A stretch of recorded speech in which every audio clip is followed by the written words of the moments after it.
El Gran Imperio Romano, civilización con la estructura sociopolítica más extensa de Occidente, debido a su gran poder económico y político, creó un imperio que exigía seguridad y estabilidad para millones de personas. ¿Cómo se resolvían las necesidades de medicina y defensa?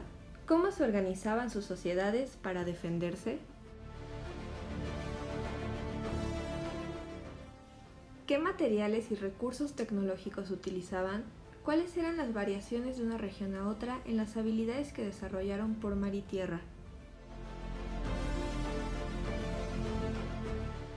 ¿Qué tipo de materias primas comerciaban para responder a estas necesidades? A continuación le daremos respuesta a estas interrogantes. Debido a su poder y riqueza, Roma necesitaba proteger a sus ciudadanos y contribuyentes, pues en sus fronteras acechaban bárbaros. El trabajo de salvaguardar al imperio recae en las legiones romanas. El ejército romano no era tan grande como se podría pensar, sin embargo, era su disciplina, táctica y estrategia lo que les convertiría en una de las legiones más temidas de Europa. El ejército romano estaba constituido por ciudadanos romanos, o mejor conocidos como legionarios, y el resto eran auxiliares, es decir, reclutados que querían ganarse la nacionalidad romana. Se organizaban de la siguiente forma.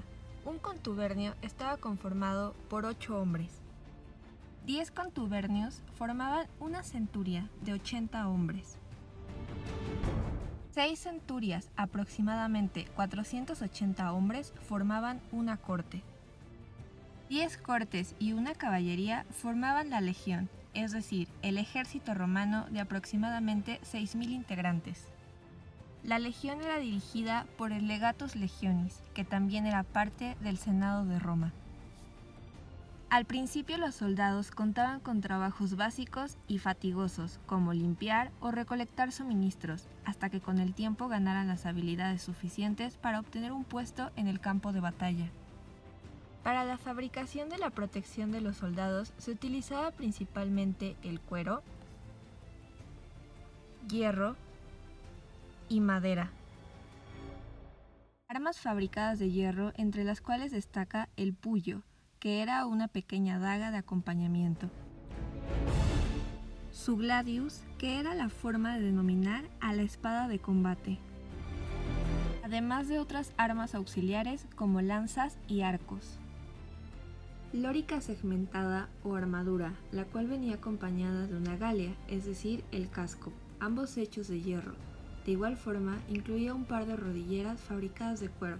Y por último, uno de los elementos más importantes y simbólicos del legionario, el scutum, o escudo. Este daba la principal protección. Hecho de capas de madera cubiertas con cuero, no solo le brindaba protección individual, además existían formaciones en grupo que volvían a la legión un muro impenetrable. El éxito del ejército romano no solo fue dado por su disciplina, táctica y entrenamiento. El Imperio Romano fue una de las civilizaciones más desarrolladas tecnológicamente. Destacan por sus tácticas y estrategias militares, muchas de las cuales fueron reproducidas en el futuro por otras civilizaciones.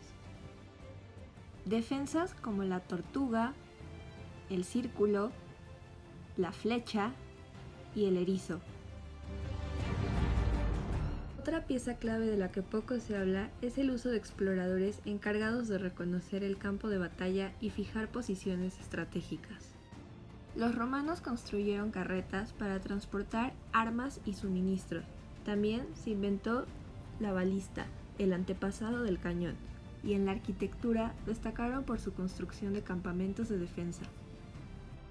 En tierra, los romanos destacan por sus formaciones, las cuales dejarían un importante legado para la inteligencia militar de la actualidad. Se dividían principalmente en infantería ligera, quienes daban señal mediante bandera y cuernos, y posteriormente atacaban por los lados.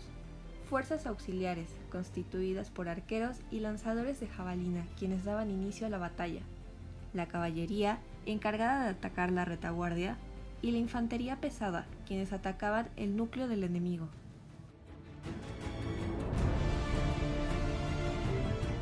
Sin duda, los romanos fueron una potencia terrestre, aunque la conquista por mar se convirtió en pieza clave para la expansión del imperio.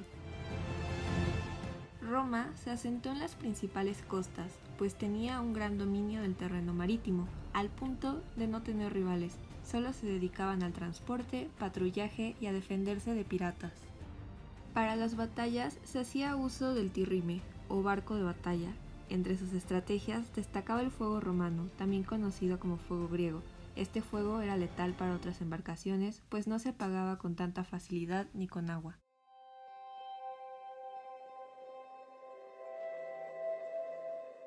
Roma, al ser un imperio tan colosal, su población tenía muchas necesidades. Entre ellas, una de las más importantes era la salud, no solo para civiles, sino también para su ejército. La medicina romana estaba influenciada por los etruscos y los griegos, es decir, que estaba constituida principalmente por remedios naturales. Por esta razón se hacía uso de la herbolaria y en menor medida de los animales para la creación de sus remedios.